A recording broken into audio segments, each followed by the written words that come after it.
Dans l'histoire que je vais vous raconter aujourd'hui, je vais vous plonger dans la vie sombre et tumultueuse de Batek Yebel Landry, un jeune homme qui a ôté la vie de sa maman dessus d'une dispute. Il a pris le soin de découper soigneusement le corps de cette dernière, une jambe après l'autre, un bras après un autre, divisé le tronc en deux. Il a arrangé tous les morceaux méticuleusement dans 2 valises avant de les transporter dans le véhicule de sa propre maman décédée. Il les a déposés près d'un cours d'eau.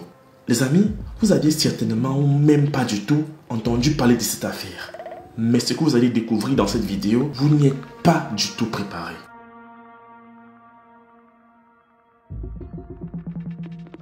Les faits se déroulent dans la ville de Yaoundé, capitale du Cameroun. Et tout a commencé dans la jeunesse de Louisette Sylvingo Yebel, une femme de tribu Bassa âgée de 47 ans au moment où elle a perdu la vie. Ayant connu une enfance plus ou moins normale comme toutes les jeunes filles de son âge, elle avait des parents qui la chérissaient, qui l'aimaient, qui ont mis tout en œuvre pour qu'elle puisse avoir une éducation correcte. Elle est allée à l'école jusqu'à l'obtention de son baccalauréat série littéraire et parce qu'elle voulait être journaliste, elle a poursuivi ses rêves à l'Institut d'Isamba jusqu'à l'obtention de ses diplômes en communication des entreprises, puis en management environnemental et développement durable. Pendant cette formation, elle a rencontré un jeune homme, son premier amour de vie, avec qui elle a eu son premier fils, Landry. Mais la vie n'étant pas toujours tout rose, elle a dû se séparer de celui-ci. Malgré le fait qu'elle ait élevé seule son garçon, ça ne l'a pas empêché de poursuivre sa carrière brillante comme journaliste et gravir des échelons année après année jusqu'au poste de responsable des communications pour Trafic Afrique centrale et experte en communication pour la Commission des forêts d'Afrique centrale.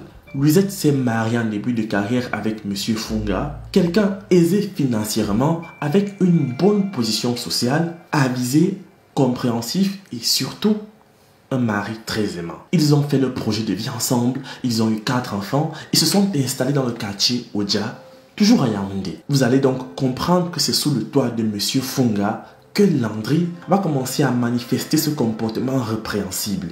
Et en tant que bon parent, en tant que bon père, M. Funga a dû prendre toutes les dispositions qu'il pouvait pour que son beau-fils puisse avoir une bonne éducation, qu'il ne manque de rien, qu'il suive des études, en tout cas qu'il devienne un homme. Mais ça n'a pas toujours été facile. Lorsque le bonhomme que vous avez là en image a eu 10 ans, le mari de sa maman a constaté que c'était devenu un enfant dangereux. Il a dit à sa femme que je te suggère qu'on aille déposer ce monsieur chez son vrai père. Chez son géniteur. Chez son géniteur. La femme a mal pris la chose, elle s'est énervée, comme ce n'est pas toi qui as accouché cet enfant, tu le détestes, c'est la discrimination, pourquoi tu es méchant comme ça? Et dit à sa femme que c'est cet enfant qui est plutôt méchant. Parce que moi, je vois ses attitudes ici à la maison. À chaque fois qu'il vient ici, il tape ses petits frères, mais il tape ses petites sœurs. Ça veut dire que dès sa plus tendre enfance, il avait déjà cet esprit criminel. Il avait déjà cet esprit sombre. Mais par amour d'une mère, Sylvie ne le voyait pas. Ou du moins, elle se voilait les yeux et elle ne pouvait pas se payer ni même assumer une seule seconde ce qu'il se disait de lui. La dame a freiné des 4 fers. Elle a dit, mon enfant ne bouge pas. Bon, vous savez, donc nous les hommes, quand tu aimes, le monsieur a donc accepté. Surtout pour les autres enfants aussi, pour l'équilibre. Le bonhomme a continué à grandir dans la maison, mais c'était un enfant monstre a continué. Turbulent. À l'école même, un feignant. Le monsieur a tout fait pour qu'il ait quand même le bac. Son géniteur, son papa adoptif, son tuteur, on a écrit on inscrit au collège Vogt et ainsi de suite. Bref, on a forcé. Il a eu le bac. Quand il a eu le bac, le monsieur a dit, ok, c'est un soulagement. Il a tout fait. Il est parti à l'ENAM. Ah, l'ENAM. Cette école parmi les plus prestigieuses du Cameroun. Celle qui est censée nous produire de grands administrateurs, nous produire de grands magistrats. Cette fois-ci, nous a pondu un vrai bangaman. Et le dire même, c'est un euphémisme. Quand il part à l'ENAM comme secrétaire d'administration, le monsieur dit donc à sa femme, je pense cette fois-ci, il devient de plus en plus grand. On peut dire aller lui chercher une chambre à la cité universitaire.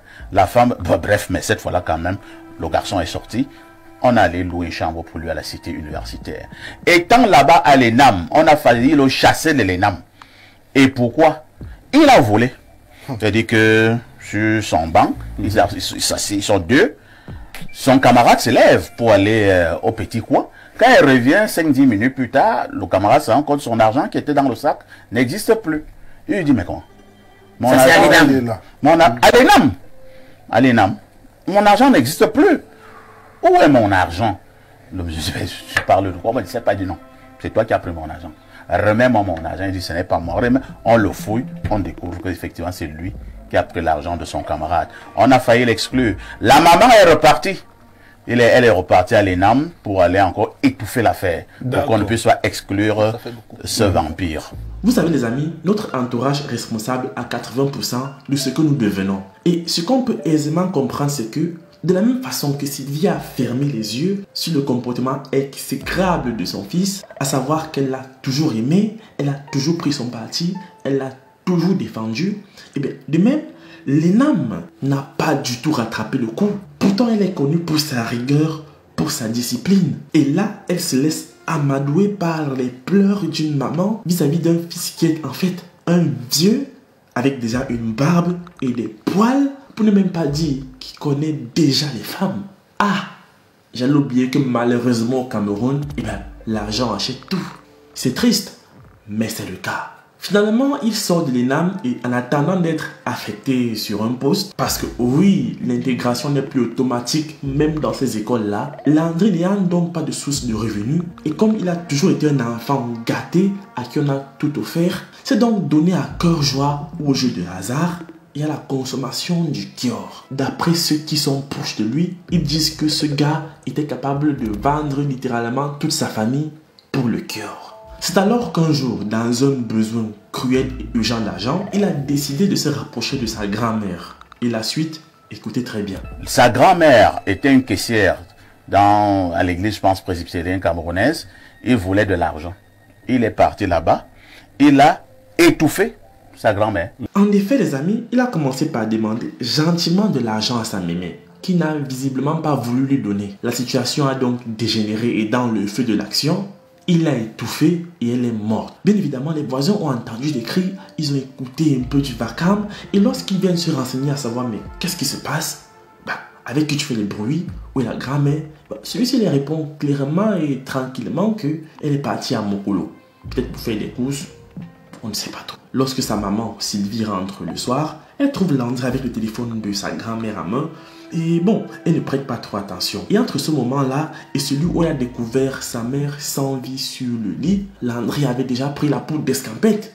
Il avait fui. Tout le monde dans la famille savait que c'était lui. Mais c'est devenu en fait un secret de polichinelle. Monsieur Funga a essayé plusieurs fois d'exposer son beau-fils, mais à chaque fois, il se heurtait à un mur. C'était la même réplique. Sylvie accusait son mari de détester son fils et elle soutenait mordicus que sa maman avait rendu l'âme paisiblement sur son lit. L'histoire a continué et précisément le 6 avril 2024, votre gars récidive. Et cette fois-ci, sa victime n'est nulle autre que sa génitrice. C'est le bonhomme qui appelle sa mère il y a 2 ou 3 jours pour lui dire « Je veux te voir ». Et la maman se déplace donc parce que le bonhomme habitait déjà, il pense au quartier Damas. Quand il est arrivé au quartier Damas, il a attrapé sa maman parce qu'il a étouffé. C'est pas seulement une clé 14, il a étouffé, il a tué sa mère, il a découpé avec une scie et il a appelé un de ses amis pour l'aider à ranger les morceaux dans la valise et ils sont allés jeter du côté de la rivière qui passe du côté de Touameki qu'on appelle Tongolon. C'est là-bas qu'on allait jeter les valises. Mais comme un crime n'est jamais parfait... L'un des gars avec qui nous travaillons ici, en allant puiser l'eau au niveau de la rivière, a fait la découverte d'une valise dans un premier temps. Donc par curiosité, donc, il a cherché à découvrir, à connaître ce qui se passe, ce qui se trouve dans la valise. C'est comme ça qu'il constate que c'est un corps. Et après, il fait appel à moi. Moi aussi, étant responsable de la laverie, je suis arrivé. Donc, je suis constat ensemble. Nous ne pouvons pas garder la situation avec nous. Nous sommes allés vers un poste de police. Et ils ont vu des valises. Ils ont pensé que c'était un butin, de l'argent. Mais quand ils ouvrent les valises, oula, il s'agit de quoi là? Quelle horreur. Voilà donc un peu la situation. À croire que c'était un coup prémédité. à croire que c'était un plan qu'ils organisaient depuis des lustres. Et vous voyez dans sa démarche, on dirait qu'il est champion en étouffement. C'est toujours le même mode opératoire. Heureusement, la gendarmerie camerounaise a fait son travail. Il a été interpellé, il est passé aux aveux, il a été déféré en prison en attendant son jugement qui, je pense, sera très salé. Et vous voyez aujourd'hui, même s'il est vrai qu'on est tous attristés par ce départ brutal, ignoble et triste de Sylvie, on garde quand même un peu ce goût amer du rôle qu'elle a joué en tant que mère. J'ai une pensée pour son mari, pour ses 4 autres enfants. Et j'ai surtout envie de partager avec vous le sentiment de ces gens qui ont reçu cette histoire de plein fouet et qui n'ont pas hésité à dire ce qu'ils pensaient. Les amis, écoutons. Comment vous pouvez couvrir le fait que votre fils a assassiné votre maman? Cette maman était mauvaise. Elle était mauvaise, une mauvaise personne. C'est pas, non, elle était une mauvaise personne. Vous couvrez le fait que votre fils, si mon fils poignarde un inconnu et que personne n'est au courant, c'est moi-même qui vais le livrer. Je vais lui dire que mon type, toi tu n'as plus ta place ici. Je vais t'amener et je vais m'assurer que mes amis qui sont dans l'ordre de la magistrature te donnent beaucoup d'années. L'enfant porte toutes nos informations. Donc il y a des âmes méchantes, il y a de mauvais enfants, il y a des êtres qui, dès leur plus bas âge, vous démontrent des signes d'une méchanceté à nul autre pareil, des signes d'une noirceur particulière. Et ces êtres-là, il faudrait les mettre à l'écart. Donc parfois, ces mamans aiment des enfants parce qu'elles ont aimé les parents et parce qu'elles ont l'impression qu'elles ne restent plus que les seules à pouvoir donner cet amour-là, et elles deviennent donc tellement possessives, tellement jalouses, tellement protectrices qu'elles finissent par élever des monstres. Chez nous, en Bassa, on dit souvent que Satan, ça veut dire chacun lui-même construit sa part de Satan. Elle croit que cet enfant a un manque. Vous aimez son enfant, vous l'aimez elle-même. Elle n'aime pas vos enfants que vous avez avec elle. Ouais. Elle prend tout son amour, elle donne à son cancre-là qui fait ce genre de choses. Vous voyez? Parce qu'en général, le père de cet enfant qu'on a souvent abandonné était un autre cancre-là. Oui. Qui a abandonné son enfant. Vous arrivez là, vous jouez les papas responsables, mais la femme croit qu'elle doit donner un surplus d'amour à cet enfant qui est né d'un mauvais père, qui a le mauvais sang de son père. Et elle veut souvent, quand vous n'avez pas suffisamment de charisme, vous l'imposer. Oui. Il y a longtemps que ce monsieur aussi aurait dû séparer ces enfants-là de ses enfants. Il est même chanceux. Il est chanceux. D'ailleurs, Dieu a fait en sorte que ça se termine.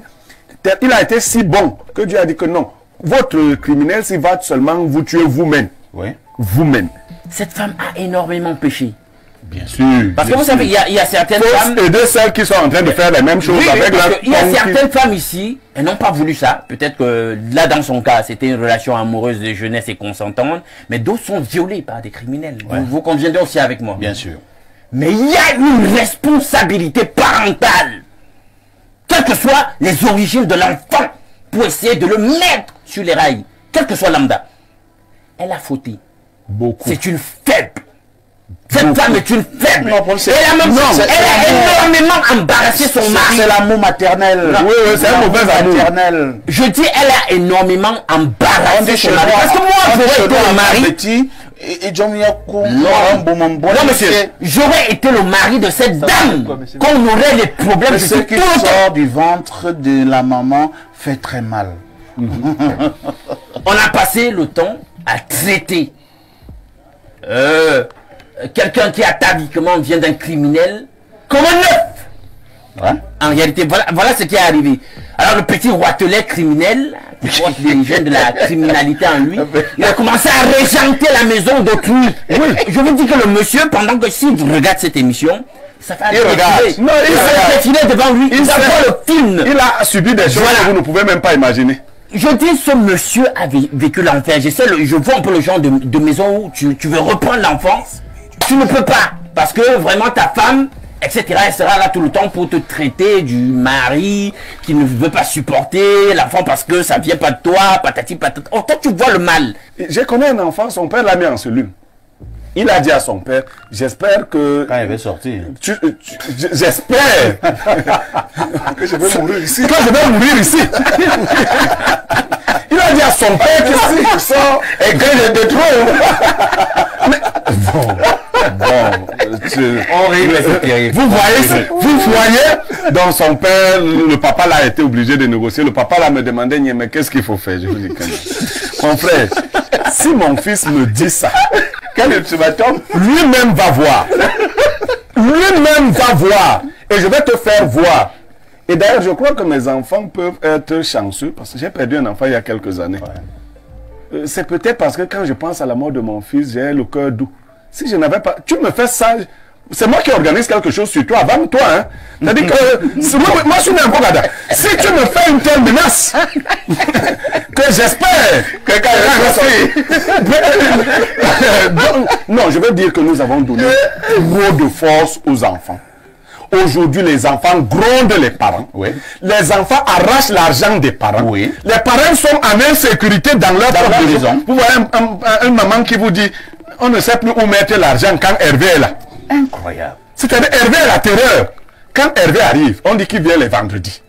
Parce qu'on l'a envoyé à Vendemunkwet. Mais quand il arrive le vendredi, il tape sur ses soeurs. Hervé tape, il gronde, il s'assoit au salon, il pose les pieds sur la table.